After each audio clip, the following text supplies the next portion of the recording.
Jadi kejadian yang gue mau ceritain ini sekitar tahun 2017.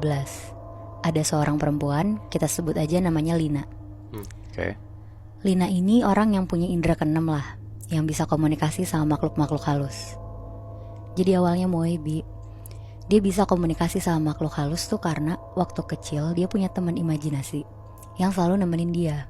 Kayak anak-anak kan sering ya kejadian punya teman imajinasi. Iya.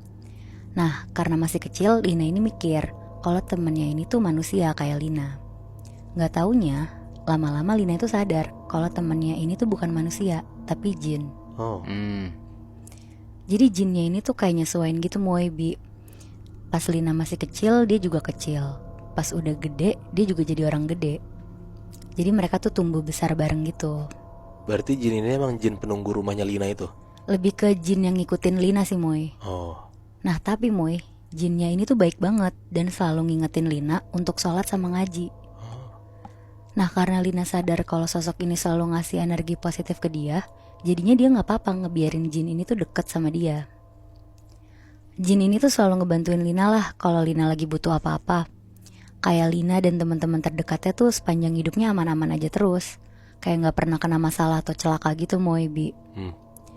Jadi bisa dibilang Lina itu semacam dukun, tapi dia gak yang buka praktek dan cuma bantu orang-orang terdekat dia aja.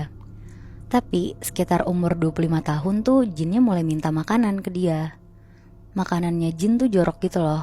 Sorry ya, kayak kotoran manusia, kotoran hewan, bahkan tulang-tulang gitulah. Selama ini kalau jin itu minta tuh selalu gak dikasih sama Lina.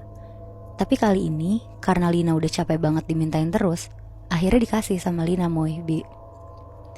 Singkat cerita, ada sahabatnya Lina, namanya Nisa. Dia cerita dia sakit hati banget ditinggal sama pacarnya.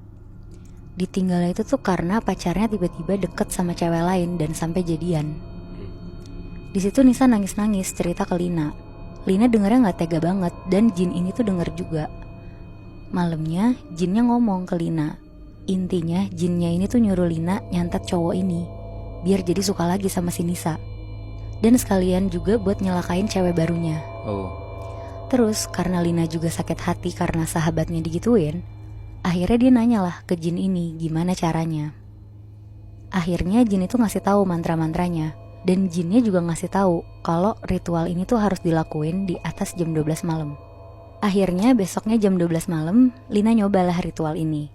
Pakai foto cowoknya Nisa dan pacar barunya, sama tanggal lahir mereka juga. Pas udah selesai, jinnya ngabarin Lina kalau ternyata ritualnya itu tuh berhasil. Katanya pacar barunya ini langsung muntah darah dan mantannya Nisa katanya gak peduli sama kondisi cewek barunya ini. Besokannya, Nisa langsung nelfon Lina untuk ngasih tahu kalau pacarnya ini tuh ngajak balikan. Di situ Lina lega banget dengernya dan bilang ke Nisa untuk dijaga baik-baik pacarnya. Malamnya sekitar jam 1 malam, badannya Lina ini tiba-tiba sakit banget satu badan. Kayak panas dan ditusuk-tusuk gitu. Besok paginya dia tuh kebangun. Ternyata kondisi badannya tuh masih sama semalam. Terus tiba-tiba ada Nisa di depan rumahnya Lina. Nisa datang dan dengan paniknya Nisa tuh bilang, Lin, ternyata ceweknya pacar aku kemarin disantet orang. Terus Lina ini pura-pura gak tahu dan bilang, kenapa emangnya? Terus kata Nisa, ceweknya katanya muntah darah gak berhenti. Dan ternyata dia punya orang pinter yang bisa nepis kiriman itu, Lin. Oh shit. Terus si Lina tuh nanya, terus ditepisnya gimana Nis?